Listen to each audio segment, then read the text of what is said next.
So I'm going to start this service with a song. It's going to be Amazing Grace in Cherokee. It's one of my mom's favorites.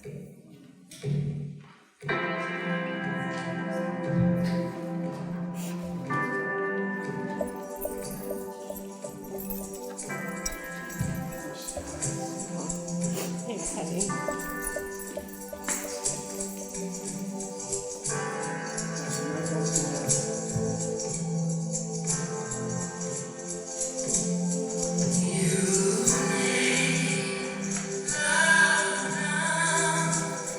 You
So the significance of that song for us also is my great-grandfather was Scottish. So having the bagpipes and the Scottish were connected deeply with the Indians because a lot of them married into the tribes. And so that honors also my great-grandparents as well. So thank you.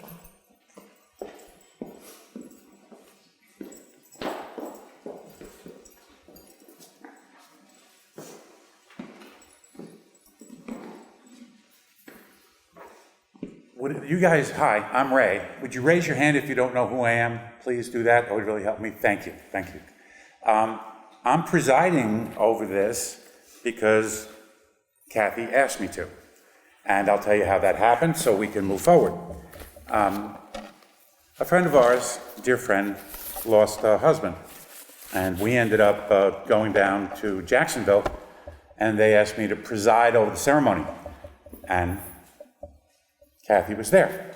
And so I did the ceremony. At the end of the ceremony, she comes up and grabs me around the arm and she says, "You have to do my funeral." I said, "No, I don't. Why do I have to do that?" And so she went in a pretty good, "Don't let me down. You must do it."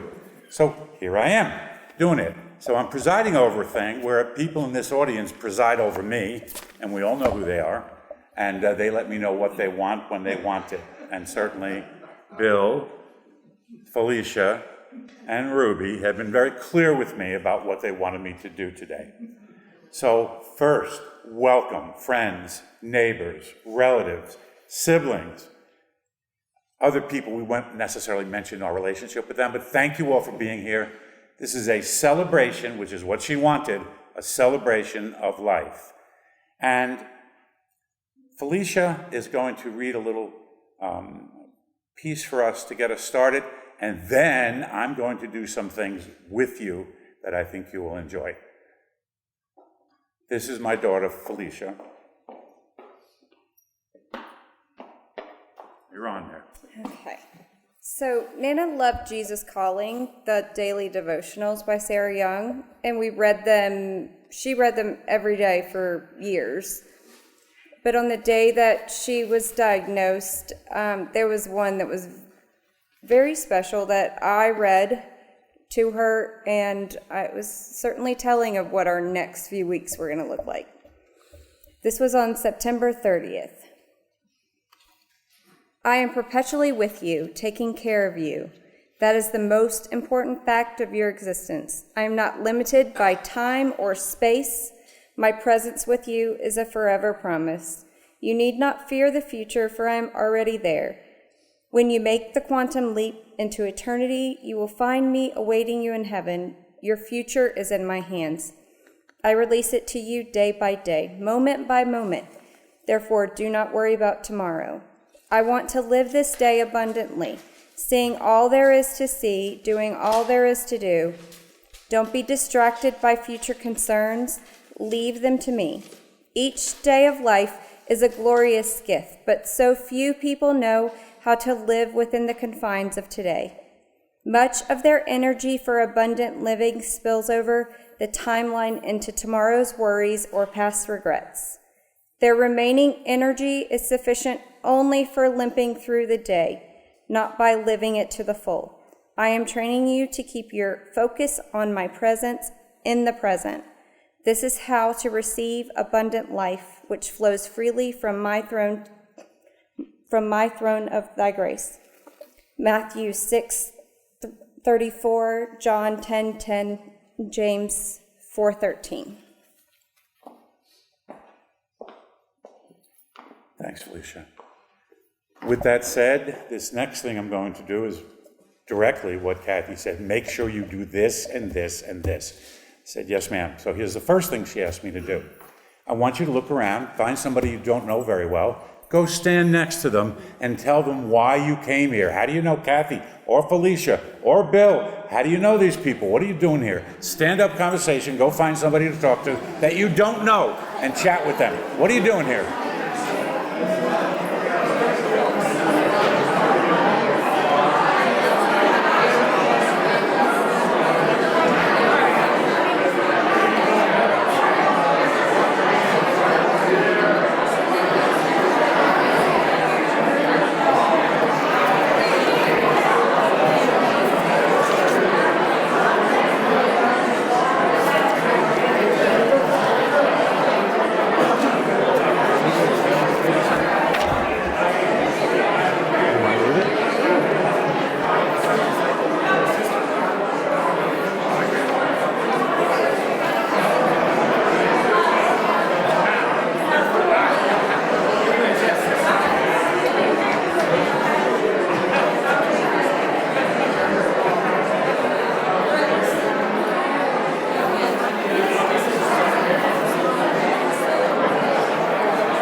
About 10 seconds, 10 seconds. Help me out by raising hands. Everybody raise hands with me. Help me out. Help me out by raising hands. Raise your hand, please. John, raise your hand. There you go. Good job. Hands up. Help me out by raising hands.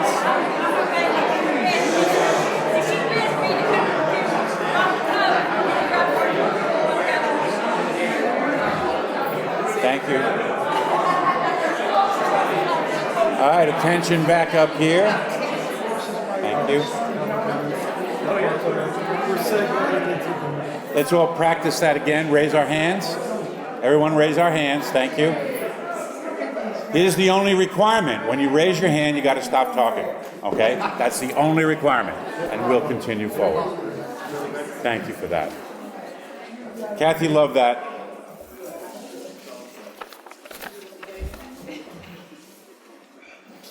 Hi, Bill.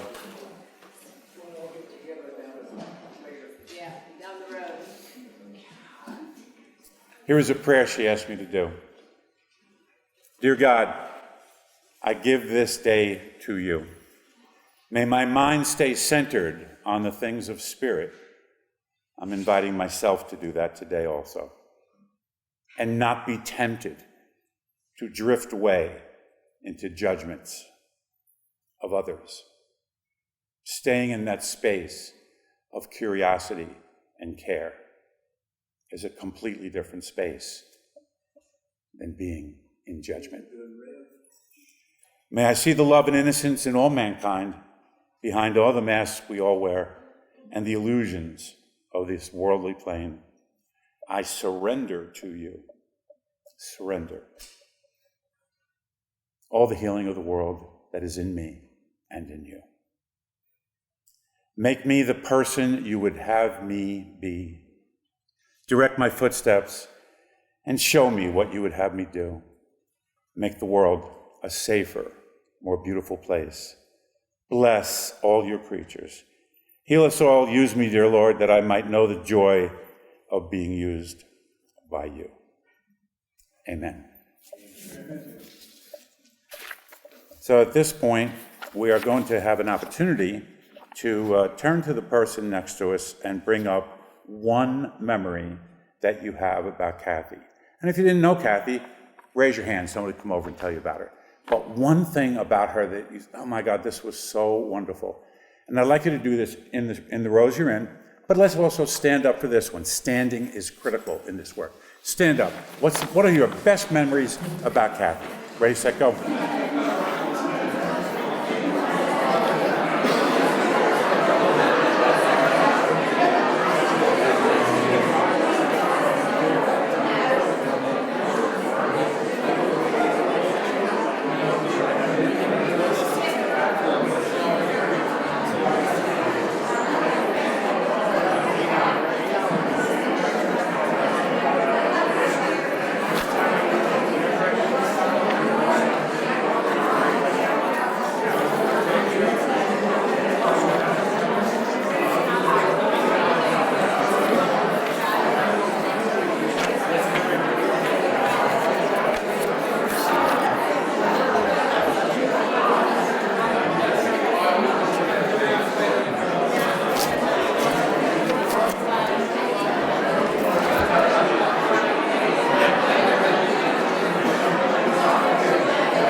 One minute to go.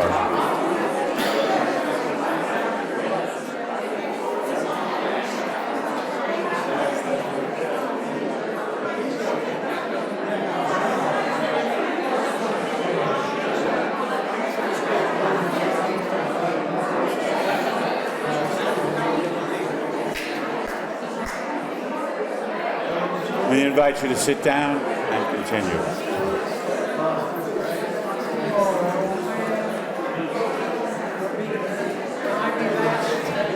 You want to be last? Adrian wanted to be last.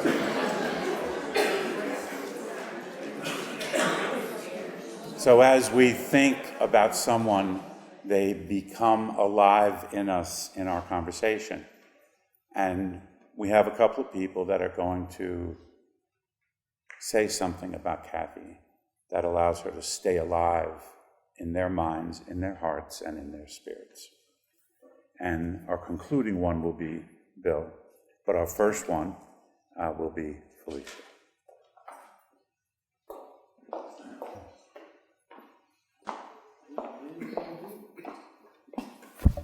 I'm going to do my very best to make it through this. You know, several years ago, Nana asked me to write her obituary and her eulogy, and she wanted me to read it for her before she died so she could approve it. Thank God I didn't take on that challenge, because I never would have made it. But I did today. I had the honor of being her first grandchild and her granddaughter.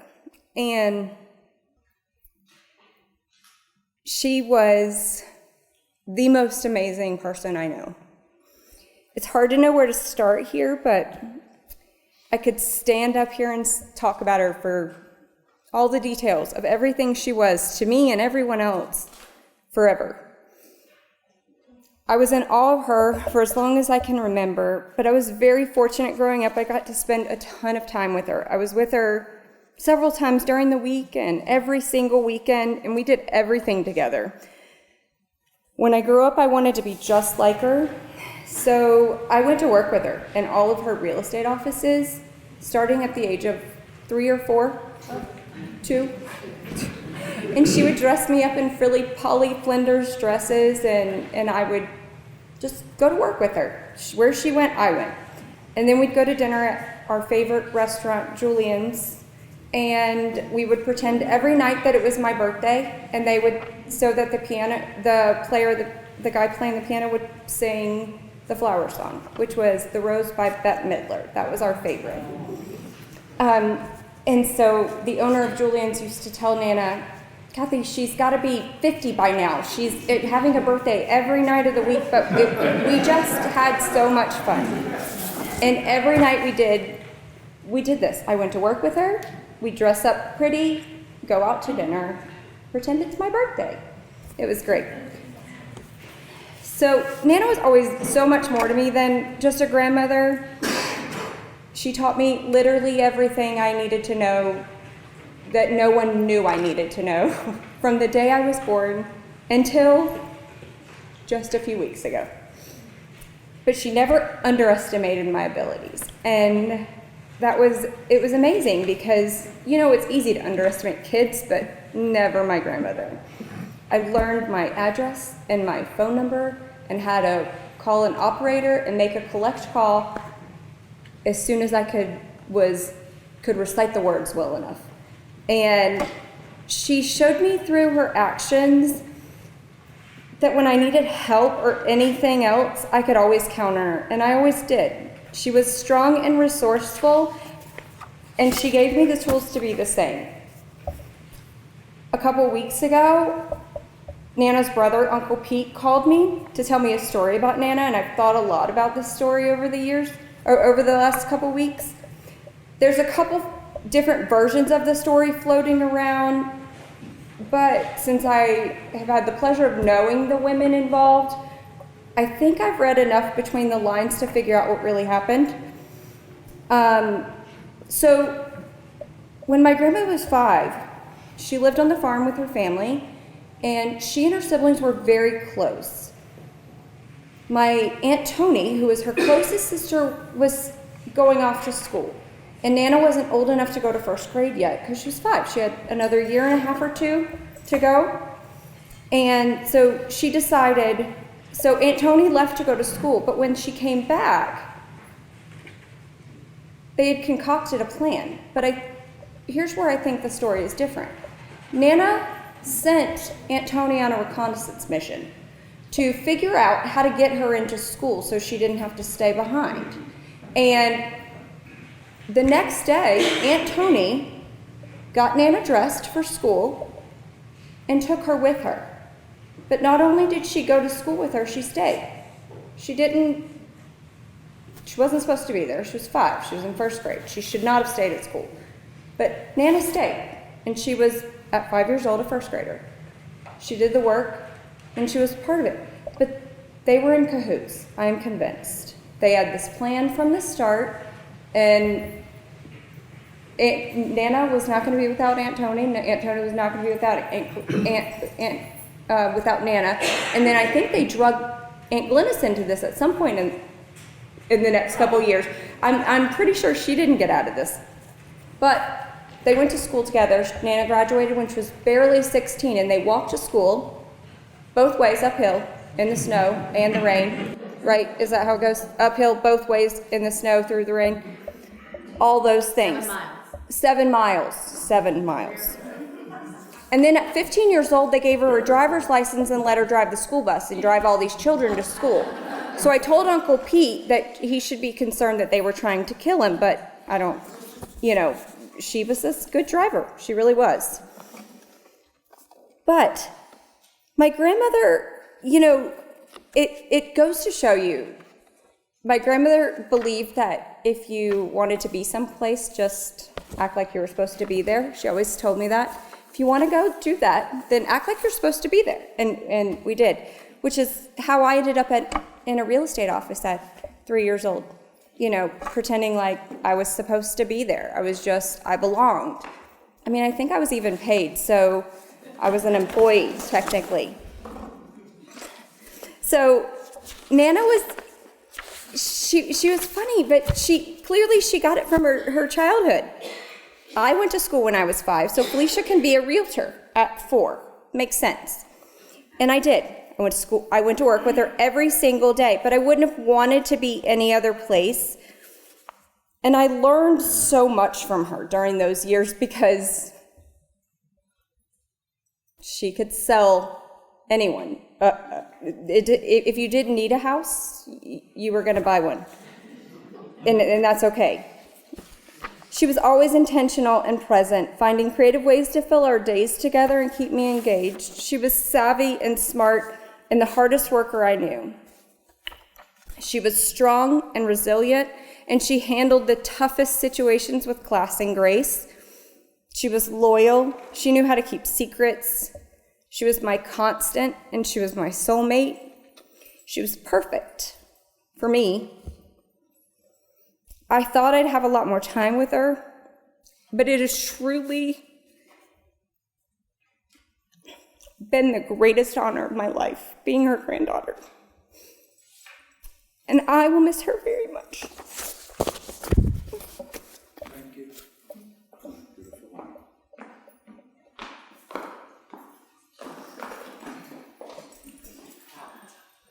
So here comes my partner, and she has a tiara on. I think you'll get this in just a minute. It's a fascinating notion. So she is our princess.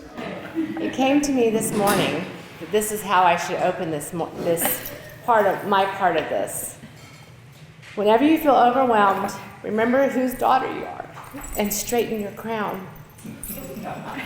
So most of my friends know me. I'm a princess without a country, and I've been that for a long time. But I was never without a queen. So I too have learned a lot from my mother. And one of the things that I think about in this situation is how many lifetimes we really live in a life. And my mother's lifetime started out in North Carolina as a daughter of Maggie and Furman Bell. She had brothers and sisters. There was 9 of them. 6 of them were girls and 3 of them were boys. The girls were the hardest workers, for sure. Okay, I have glasses. Oh, I'm like, I can't see now. I'm sorry, princess. My staff, I'm sorry, they let me down. She loved her siblings. She loved her siblings so much. Her loyalty and devotion to her family was endless. She never stopped making that drive along 95 between Jacksonville and North Carolina. She could make it with her eyes closed. And literally, she almost did. I'm going to probably interrupt my story to say this in the more current situation. So we all know my mother got diagnosed on September 30th. August 23rd, she drove to Jacksonville from here. She went to Mayo Clinic to get her workup that she always gets from Mayo Clinic and has for 20 years. And then she drove to North Carolina, up 95, where all the lilies are when she gets there. And then she stayed with her family and visited and enjoyed everybody, then drove back here. The doctor said, she can't do that. And I said, oh, no, she did do that. Because she has a massive brain tumor that was on the top of her head that covered in both hemispheres. So that tells you a lot about the resiliency of my mother. She was an amazing woman. So she boarded a train at 19 with an infant and went to Florida. And she lived with her sister, Tony and Glennis, the same one that took her to school, in a one-bedroom apartment with my brother. She never spoke of those times in terms of being hard. It was the relationships and the fun and times that they had. One of their best friends and longest living friend is Eddie Mallard, who couldn't be here, but he was all three of them, their best friend. And they love him dearly, and he loved her dearly. He would always bring her daffodils and Dr. Pepper. Her next lifetime was when she met my dad. He was an attorney in Jacksonville, and they got married in 1959. 2 weeks after I was born, my mother learned to play golf. She never looked back. She loved playing golf. And she became champions at clubs and enjoyed traveling the state. And even to the point that she was going to play golf one day, and I didn't want to go to the sitters at all. And so I decided to throw my mother's golf shoes out the window, because we didn't have car seats then. So I could get up and hold on the window. So I tossed her golf shoes out the window. She did not realize I had done that. And she got to the golf course and realized her pink golf shoes were not there. So I was a little resentful, I guess, at that three-year-old age. But she learned to play bridge, where she brought bridge back into her life when she moved here. And she was so thrilled with that the first time she won, she came home and she was so excited because she loved to win. She was a competitor. And she was so excited. And I'm not sure how much money they won, $2, but it was the best $2 she could have spent. But she lived a life with being a junior women's league, women's club, cocktail parties, political events, PGA events, Gator football games, traveling, tennis, and managing my dad's and hers real estate properties. She was an adventurous person. She took us on trips. She took us to Europe and spent 3 months with my cousins that were stationed over there and their dad and mom. So we stayed 3 months in Europe and traveled all over at the age of 10.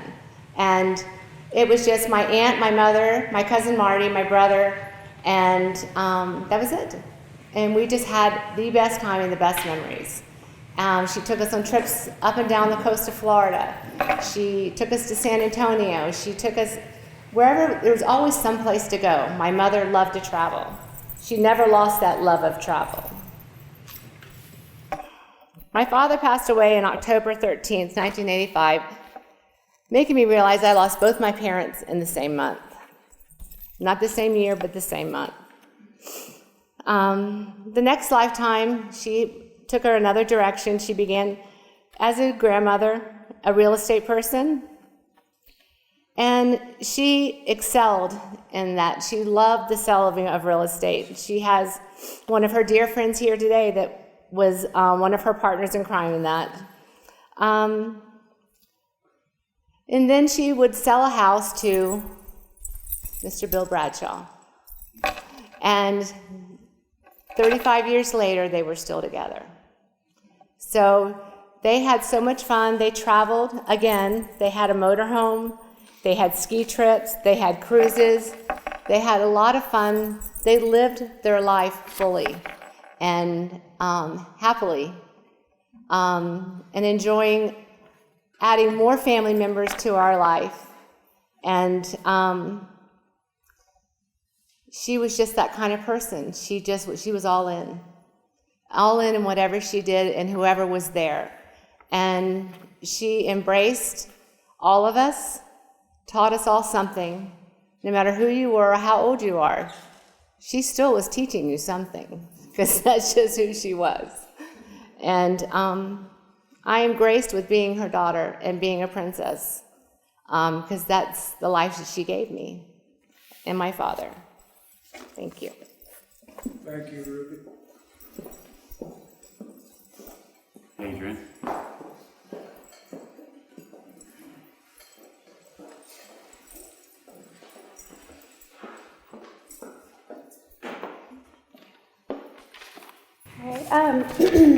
To quote Chief Seattle, "There is no death, only a change of worlds." Although to most, Kathy Robinson was our world, we must remember, even though she is gone from our sight, she will never be gone from our hearts. The sorrow that we all feel when we lose a loved one is truly the price we pay to have them in our lives. And what a gift she was. When I think of Aunt Kathy's legacy, she was always present in the memories, the holidays, the graduations, births, baptism, reunion, funerals, hospitalizations, family vacations, which speaks volumes that it was important to her to support her family in all aspects. When I moved to Florida 22 years ago, alone and unsure about my own life and direction, she and Nana Helen provided stability for me.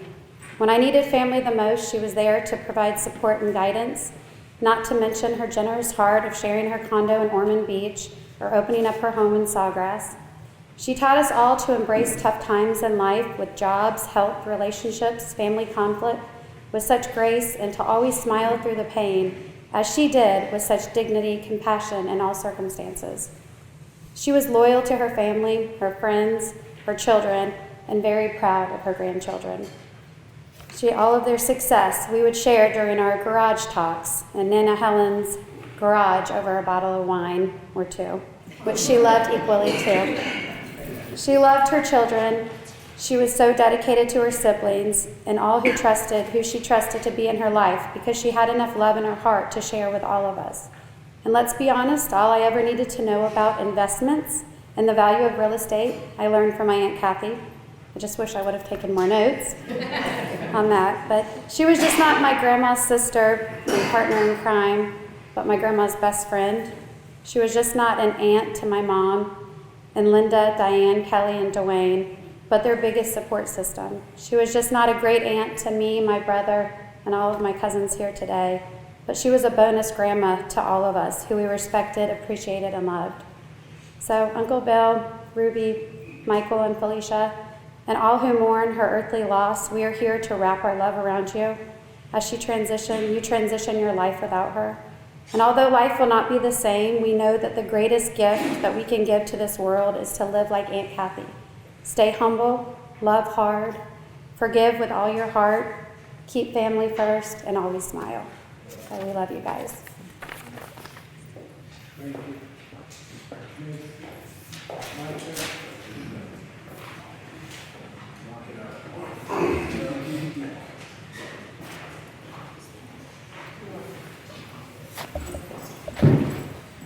Thank you, Ray. Thank you so much. I just had a birthday back in September. I never thought I'd get to be 80. But anyway, I did. 21st, Kathy had a birthday also. These girls here, these angels, Ruby, Felicia, I swear they have done things that I had never thought of. But what does a man know? But they did well, and they are angels. And I tell you, and I can look out. I know a lot of people. My family is here, and I know a lot of you people. There's another angel over there, Carol. And we have When Uncle Bob moved on our street, I think we've got the best street on the mountain. We've got a refrigerator in the kitchen, one in the garage. And when I look at Carol, I was going to say, I'm going to have to buy another refrigerator. These people kept bringing food and bringing food. But it was so good, I'm glad all of this happened. We heard a lot of talk from Ruby, Felicia, and Kathy's family. I would just like to have my family here that we don't get together as often, but we do. Could you just stand up and say hello? My youngest son, John, his wife, Star, Michael, my oldest son, his wife, Kim, Johnny and Elena said this year, we've got two major things going to happen. We're going to have a wedding and we're going to have a baby. And I tell you, modern medicine, amazing. We've got a picture of Elena's boy. They know it's going to be a boy. They've got a picture through her belly of his face, and you can see it. They decided, they left Jacksonville, they went to Mount Airy, North Carolina. So they, when I called them and talked to them, I could hear the excitement in their voices that they left the city and went that way. But now down at the bottom, there's a rock. They're on a river. I call it a brook. There's a rock coming down, and the boy's name is going to be River. It's going to be River Bradshaw. And Johnny spray painted River on the rock. So they're so happy. And my first cousin, Michael Bavaro, and his wife, Babs, we grew up together back in New York in Highland Falls.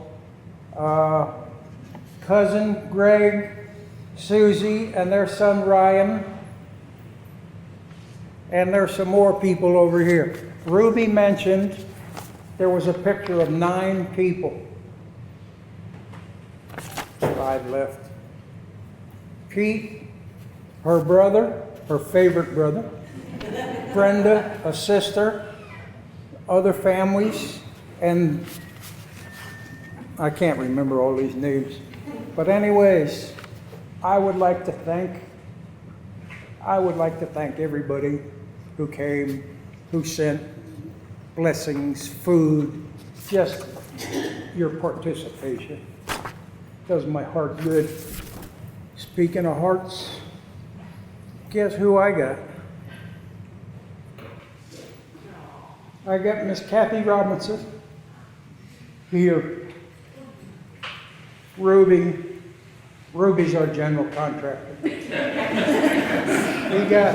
She got one for me, her, Felicia, and Ruby's brother Michael in North Carolina. He can't make it here. He had some heart problems the other day. From the house to the hospital, they had to hit him 3 times. So he's lucky to be alive. I didn't know when I saw this, I didn't know, well, I did know. I'm a best friend and a life partner forever, even though she is still here and here. I like to see a lot of friends, a lot of people I do know, a lot of people I don't know, but from my heart, not from the bottom, from the middle, thank you. I have a prayer I'm going to read and I'm finished. I can look out and see a lot of Kathy's relatives. They're Native Americans. And I have a prayer here, a Native American prayer, and I will be finished. I give you this one thought to keep. I am with you still, I do not sleep. I'm 1,000 winds that blow, I am the diamond glints of snow. I am the sunlight on the ripened grain, I am the gentle autumn rain. When you awaken in the morning hush, I am the swift unlifting rush of quiet birds in cycle flight. I am the soft stars that shine at night. Do not think me as gone. I am with you still in each and every dawn. Thank you for listening. Thank you very much. Thank you.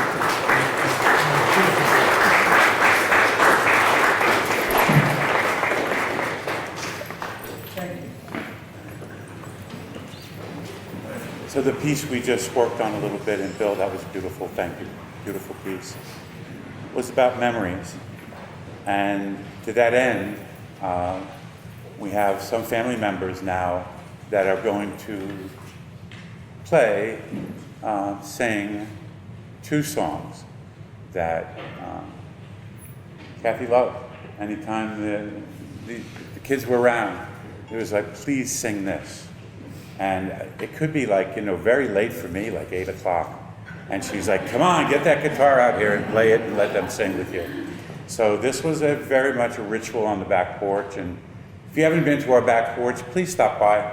It's like almost a magical place. And we both know that, don't we? Best porch on the mountain. On the mountain. So anytime you want to stop by and listen to a little music and just have a wonderful, peaceful place to hang out, please stop by and see us anytime. So, are my singers here? Where are you? They're there. Let me get the guitar, and I'll try not to mess them up too much here.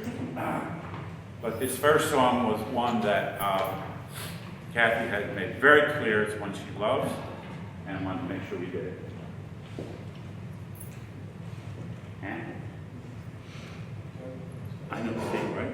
Oh, 3 again. Yes, that's correct. We're rehearsing as we go here. Hang on. Let me tell you who this is. This is my son, Doug. He lives on the mountain. This is my granddaughter, Skylar.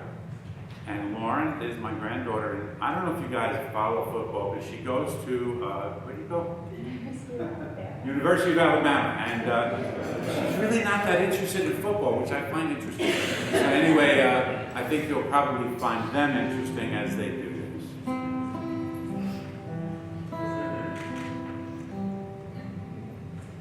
Some bright morning when this life is over, I'll fly away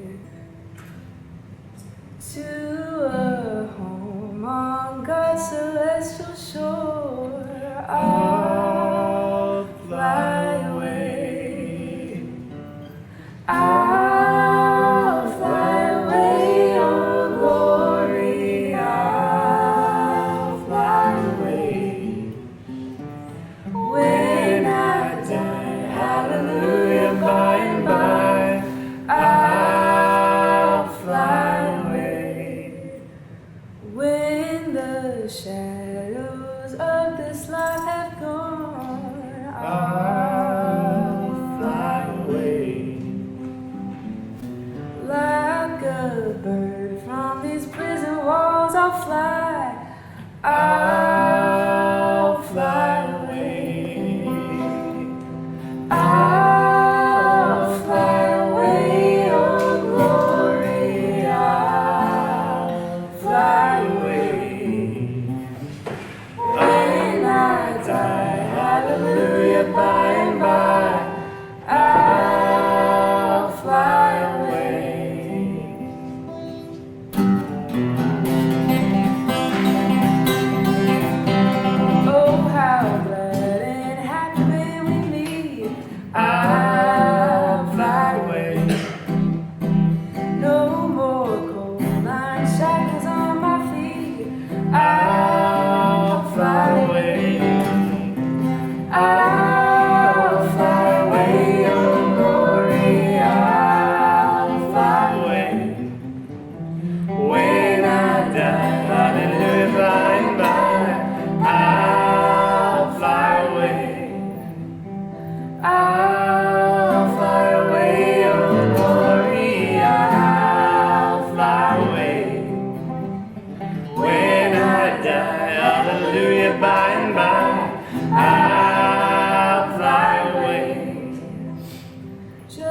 a few more weary days and then I'll fly away to a land where joys will never end.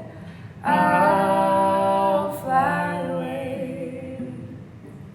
I'll fly away, oh glory. I'll fly away. When I die, hallelujah, by and by, I'll fly away. I'll fly away. I'll fly away.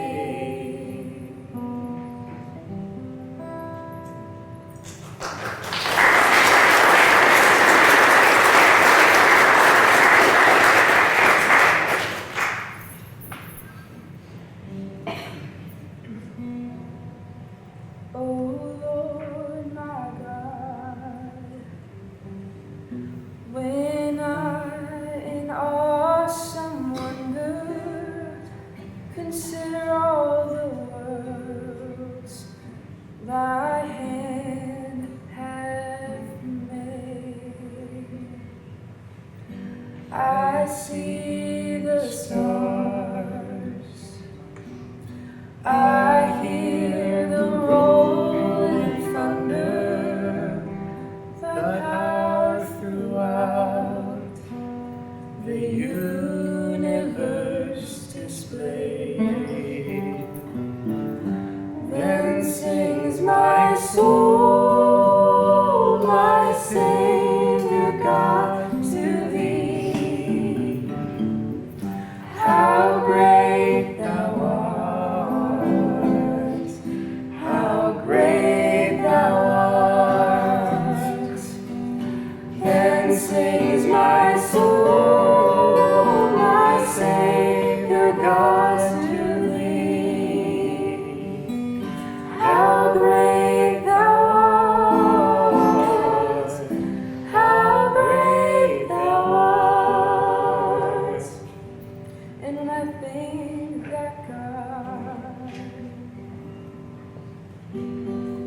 his Son not sparing, sent him to die, I scarce can take it in, that on the cross my burden gladly bearing, he bled and died to take away my sin.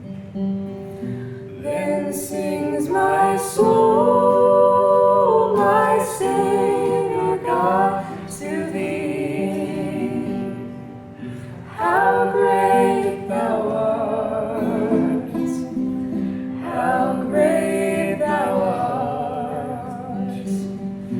Then sings my soul, my Savior God, to thee.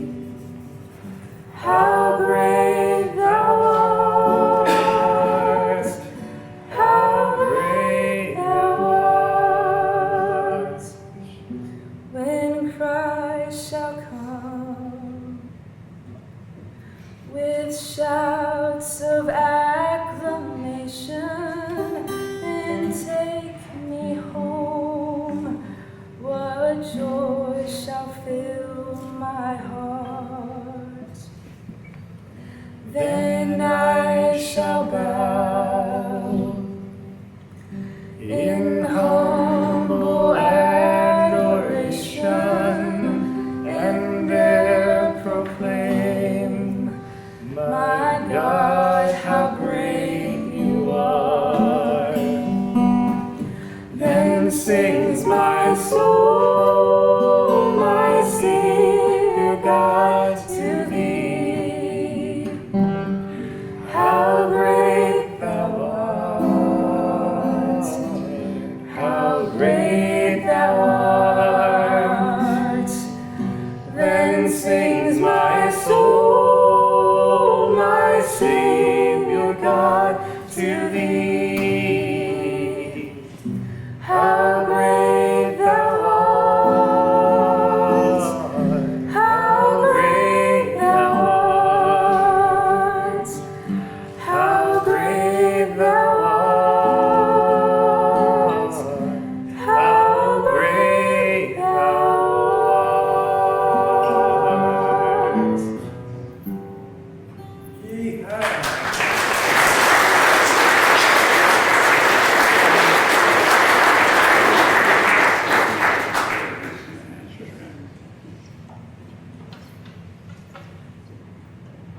Let me invite you us to stand. And Bill, start us off on the Lord's Prayer. Say that again? Let's do the Lord's Prayer.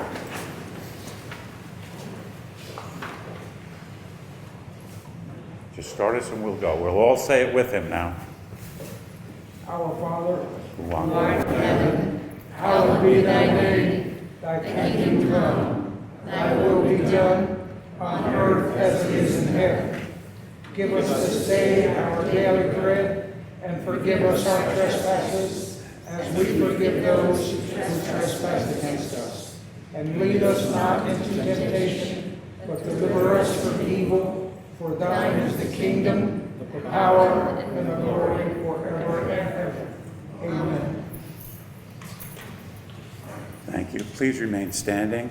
We're going to do a closing song, and Bill and his family, Felicia, Ruby, and Mike, and the family will begin to process out. I'm very grateful to be here. I thank Kathy for this opportunity. I can only imagine what she's saying about me right now, but I'm very, very happy to have been here. I hope so, and I've done this for you. What, baby? You did a good job. She would probably tell me that. So you guys were wonderful. Thank you for putting up with this way of celebrating. This is definitely a life celebration, a chance to meet other people, learn about them, care about them, and celebrate a wonderful woman's life. Thank you all for being here. And Ruby, yes. Oh, I'm sorry. We're going to play more music and eat food at the club as soon as this is over. I just have to, if I come down the mountain, get out of my way, because I'm trying to get to the club so I can start making noise. After they get together at the club, Ray invited you to his house in Backward. Invite you guys. Everybody, we're all family. We're all family. Budweiser? No, Budweiser?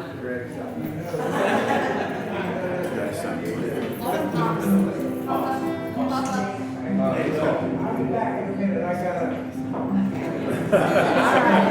Nature's calling.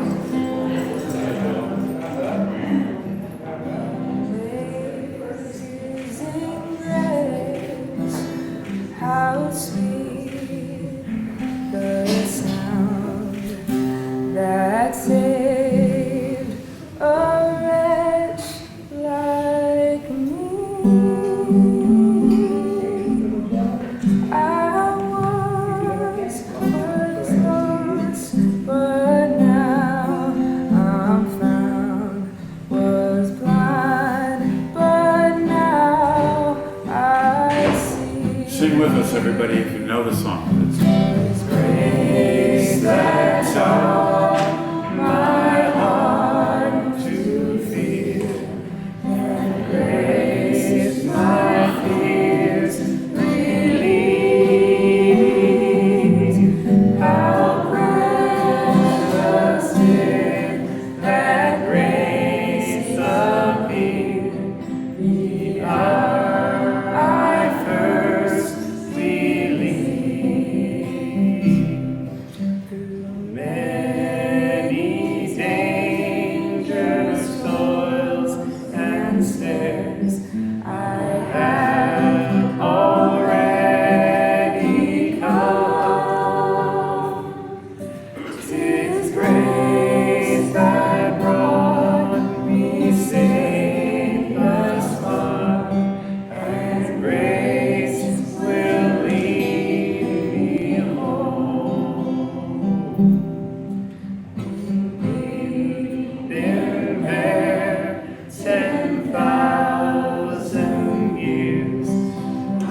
shining as the sun. We've no less days to sing God's praise than when we first begun. Amazing grace, how sweet the sound that saves a wretch like me.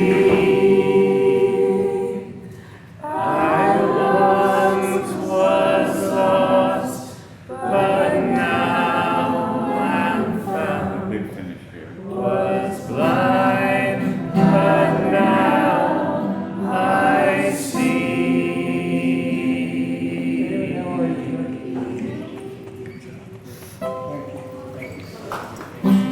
Aren't they great? Thank you all for being here. See you at the top.